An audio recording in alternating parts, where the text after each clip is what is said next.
Hi நண்பர்களே! நாங்க இப்போ பீச் ரோட்டுல இருந்து என்ஜோ காலனியாக வழியாக வந்துட்டு இருக்கும்போது, ஒரு ஜூஸ் குடிக்கலான்னிட்டு பார்க்கும்போது, இங்க பார்த்தீங்கன்னா சிறுவர்கள் சிலம்பமும் பார்த்தீங்கன்னா, ஒரு கையில கம்பம் வச்சுக்கிட்டு அப்படி போயிட்டுருக்காங்க. அப்போ என்னன்னு பார்க்கும்போது, ஒத்தக்கடையிலேருந்து லெஃப்ட் சைடு போகும்போது, டாக்டர் தோட்டத்தின் அருகாமையில் அம் பார்த்தீங்கன்னா, சிலம்பம் பயிற்சி சொல்லிக் குடுத்துட்டு இருக்கதாட்டு போர்ட பார்த்தோம். இங்க பார்த்தீங்கன்னா, அ பால்துறை ஆசான்ங்கிறவங்க தலைமையில் சிலம்பாட்டம் பயிற்சி வந்து கற்றுக் கொடுத்துட்ருக்காங்க. போர்டு பார்த்திங்கன்னா ரொம்ப டேமேஜ் ஆன நிலைமையில் இருந்து இப்படி இங்கே என்ன தான் நடக்குதுன்னு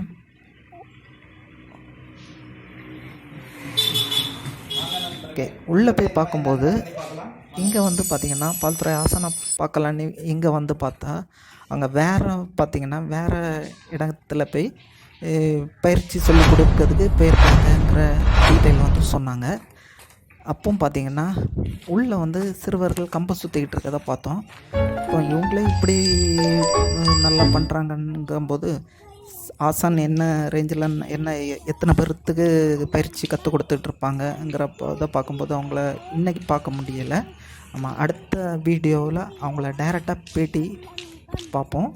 இப்போ பார்த்திங்கன்னா இவங்களுக்கு வீக்லி 3 days வந்து கிளாஸ் நடத்துகிறாங்க. ஞாயிற்றுக்கிழமை பார்த்திங்கன்னா 10 மணிலேருந்து 12:30 வரை இங்கே வந்து கிளாஸை நடத்துகிறாங்க. சிறுவன் இவ்வளோ வேறு லெவலில் கம்பு சுற்றுறாங்க. மேலும் பார்த்திங்கன்னா இங்கே வந்து உங்களுக்கு பார்த்திங்கன்னா பக்கத்தில் அருகில் உள்ளவங்க அனைவரும் வந்து இங்கே வந்து பயிற்சி கற்றுக் கொடுத்துக்கிட்டு இருக்காங்க. நீங்கள் வந்து டைரெக்டாக அவங்கள காண்டாக்ட் பண்ணி பயிற்சி கற்றுக்கலாம். மேலும் பார்த்திங்கன்னா இங்கே நம்ம சேனலை சப்ஸ்கிரைப் பண்ணாதவங்க சப்ஸ்கிரைப் பண்ணிக்கோங்க. நன்றி, வணக்கம்.